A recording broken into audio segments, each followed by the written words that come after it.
Bonjour, je vais vous parler aujourd'hui dans ce podcast de la nouvelle lune en Poisson qui démarre le 10 mars, ce dimanche. Alors qu'est-ce qu'on a à retenir de cette nouvelle lune en Poisson?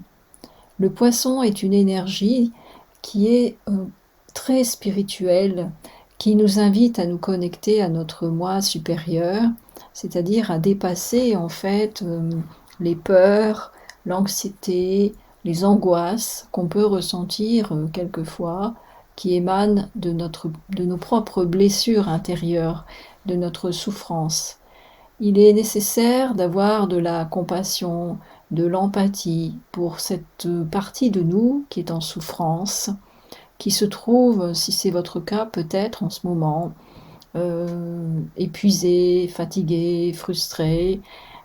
Surtout quand on regarde la carte du ciel, on voit qu'il y a une opposition entre une très forte conjonction de planètes en Poisson, à savoir évidemment la Lune et le Soleil, mais aussi Saturne et Neptune.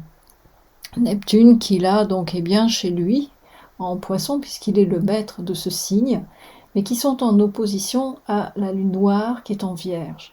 Cette Lune noire en Vierge vient mettre l'accent justement sur nos manques, sur nos frustrations, sur nos blessures, même si on a envie parfois de se relier au spirituel, si on a envie peut-être sous l'impulsion de Pluton et de Mars qui se trouvent actuellement en Verseau, d'aider les autres.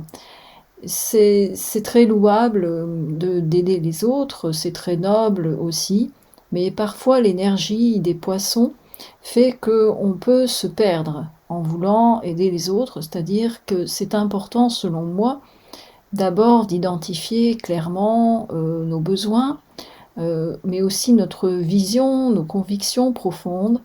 Pour quelles raisons fait-on quelque chose?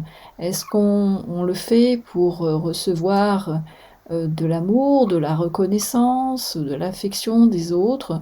Ou est-ce qu'on le fait en connexion avec cette partie de nous supérieure? C'est ce qu'on peut appeler le moi profond, le moi supérieur, ou que les bouddhistes appellent aussi le Rigpa, en opposition au Sem, le Sem qui correspond davantage à l'ego.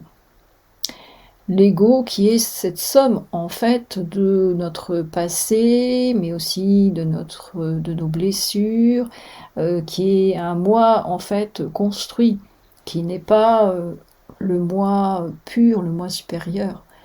Donc cette énergie de la nouvelle lune en Poisson nous invite à réfléchir à tout ça, à essayer de faire le point sur nos motivations profondes, sur notre vision, comme on dit, surtout si on veut s'engager dans des projets, alors que vous soyez peut-être entrepreneur, ou même si vous êtes salarié, ou même si c'est dans des projets associatifs. Je vous invite à réfléchir à vos motivations profondes. Si vous ressentez en ce moment de la fatigue, de la frustration, du stress, il est possible que votre lune natale ne soit pas justement, enfin que ces besoins ne soient pas respectés. C'est pour ça que je vous invite, si c'est votre cas, à prendre un rendez-vous avec moi où je vous propose gracieusement une analyse de votre lune natale astrologique pour identifier justement quels sont ses besoins, qu'est-ce qui coince éventuellement et comment rétablir l'équilibre. C'est un entretien donc qui dure environ 30 minutes et qui se passe sur Zoom. Il vous suffit pour ça de m'envoyer simplement vos coordonnées de naissance précises et ensuite nous prendrons un rendez-vous. Je vous souhaite une bonne journée et au prochain podcast. À bientôt.